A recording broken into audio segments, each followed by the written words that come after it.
ഭാരതത്തിനെതിരെ തീവ്രവാദപ്രവർത്തനമായി കാലാകാലങ്ങളോളം മുന്നിട്ടിറങ്ങുന്ന പാക് തീവ്രവാദികൾക്ക് ഇനി പെറ്റമ്മയുടെ ഗർഭത്തിൽ മാത്രമേ ചെന്ന് ഒളിക്കാനുള്ള ഇടമുള്ളൂ. അതും അവരനുവദിക്കുമെങ്കിൽ മാത്രം.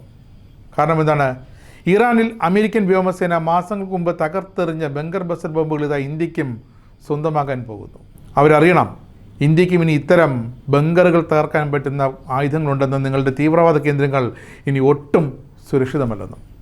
ഇന്ത്യൻ വ്യോമസേനയുടെ സുഖോയ് 30 വിമാനങ്ങൾക്ക് കരുത്ത് പകരാനായി റഷ്യൻ നിർമ്മിത ബങ്കർ ബസ്റ്റർ UPAB 1500 ഗ്ലൈഡർ ബോംബുകളാണ് ഇതാ വരുന്നത്.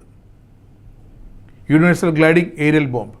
വിമാനത്തിൽ നിന്ന് വിക്ഷേപിച്ച ശേഷം അത് ചിറകുകൾ വിടർത്തി പറന്ന് ലക്ഷ്യസ്ഥാനത്ത് കൃത്യമായി ചെന്ന് പതിക്കും. അതുതന്നെയാണ് ഈ ബങ്കർ ബസ്റ്റർ ബോംബുകളുടെ ഒരു പ്രധാന സവിശേഷതയും.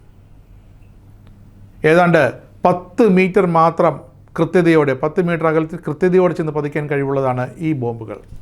ഇന്ത്യയുടെ സുഖോയ് യുദ്ധ വിമാനങ്ങളുടെ ആക്രമണശേഷി വർദ്ധിപ്പിക്കുന്നതാണ് ഈ നീക്കം. റഷ്യൻ നിർമ്മിത ആയുധങ്ങൾ കൂടുതലായി ഇന്ത്യ വാങ്ങാനൊരുങ്ങുന്നു. ഇന്ത്യൻ വ്യോമസേന ആ ഇനത്തിലാണ് ബങ്കർ ബസ്റ്റർ ബോംബുകളും ഓർഡർ ചെയ്തിരിക്കുന്നത്. ഈ ഹെവി ഗ്ലൈഡഡ് ബോംബ് സംയോജിപ്പിക്കുന്നതിലൂടെ ഇന്ത്യ തങ്ങളുടെ സുഖോയ് വിമാനങ്ങളുടെ ദീർഘദൂര ബങ്കർ തകർക്കൽ ലക്ഷ്യങ്ങളെല്ലാം പൂർത്തീകരിക്കുമെന്ന് ഉറപ്പാണ്. ഇത് നമ്മുടെ പാക് തീവ്രവാദികൾക്കും പാക് സൈന്യത്തിനും പാക് വ്യോമസേനയ്ക്കുമൊക്കെ തെല്ലൊന്നുമല്ല ആശങ്കയുയർത്തിയിരിക്കുന്നത്. 1.5 ടൺ വിഭാഗത്തിൽപ്പെട്ട കൃത്യതയാർന്ന ആയുധത്തിന് 1000 കിലോ വാർഹെഡ് പ്രഹരശേഷിയുള്ള ആയുധങ്ങൾ വഹിക്കാനുള്ള ശേഷിയുണ്ട്. പ്രതികൂല സാഹചര്യങ്ങളിൽ നേരത്തെ പറഞ്ഞതുപോലെ 10 മീറ്റർ താഴെ മാത്രം കൃത്യതയോടെ ലക്ഷ്യസ്ഥാനത്ത് ചെന്ന് പതിക്കും. ശക്തമായ ബങ്കറുകൾ, വ്യോമത്താവളങ്ങൾ, കമാൻഡ് സെൻ്ററുകൾ എന്നിവ തകർക്കാൻ പ്രത്യേക രൂപകൽപ്പന ചെയ്ത ബോംബുകൾ. ഉയർന്ന തലങ്ങളിൽ നിന്നും തൊടുത്തുവിടുമ്പോൾ 50 കിലോമീറ്റർ വരെ സഞ്ചരിക്കാനുള്ള ഒരു കഴിവുമുണ്ട്. ഇതൊക്കെയാണ് ഈ റഷ്യൻ നിർമ്മിത ബങ്കർ ബസ്റ്റർ ബോംബിൻ്റെ ഏറ്റവും പ്രധാന സവിശേഷതകൾ.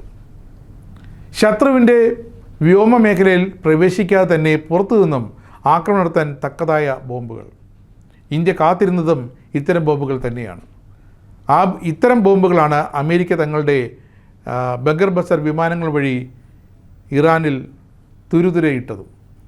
ബ്രഹ്മോസ് പോലെ നിലവിലുള്ള ആയുധങ്ങൾക്ക് പുറമേ ഭൂമിക്കടിയിലുള്ള ലക്ഷ്യങ്ങളെ തകർക്കാൻ ഇന്ത്യൻ വ്യോമസേനയ്ക്ക് ഏറെ സഹായകമാകും ഈ ബോംബുകൾ.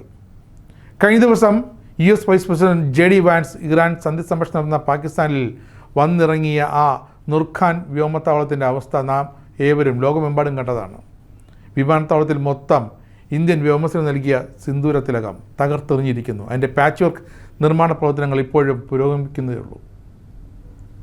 എന്തായാലും പാക് തീവ്രവാദികളെ ഇനിയും ഇന്ത്യയിലേക്ക് അയച്ചുവിട്ട് ഇന്ത്യയിൽ ഇരതേടാൻ കയറ്റിവിടാൻ പാകിസ്ഥാൻ ശ്രമിച്ചാൽ അതിനുള്ള മറുപടി ഇന്ത്യ തങ്ങളുടെ ബങ്കർ ബസ്റ്റർ ബോംബുകൾ കൊണ്ട് പാക് ഭീകര കേന്ദ്രങ്ങൾ തകർത്തുകൊണ്ടാകുമെന്നതിൽ ഒരു സംശയവും വേണ്ട.